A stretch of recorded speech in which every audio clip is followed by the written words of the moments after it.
treneri, kaip įvertintumėt savo auklėtinių pasirodymą šiandien? Vienareikšmiškai puikiai, kadangi kai pergalė laimi visą laiką žaidėjo, ne treneris. Kadangi jie laimėjo, tai vertinu tik puikiai, nuostabiai. Galbūt kur išvelgiat pagrindinės pergalės savo priežastis, būtent kas labiausiai pradžiugino šiandien? Pradžiugino jaunimas, sakykime.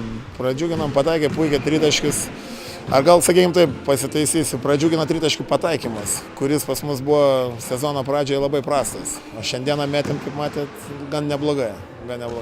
Vien per pirmas 10 minučių 7 pataikyti tritaškiai iš 10, kai taip gerai pradeda rungtynes, tai paskui turbūt norisi, kad ir tęstųsi viskas taip gerai.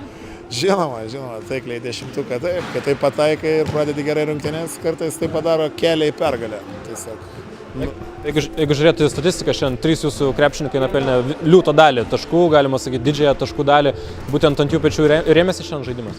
Šiandien taip, kadangi nebuvo keletą iš pagrindinės sudėties žaidėjų, tai šiandien nusprendėm liūto dalį patikėti jiems.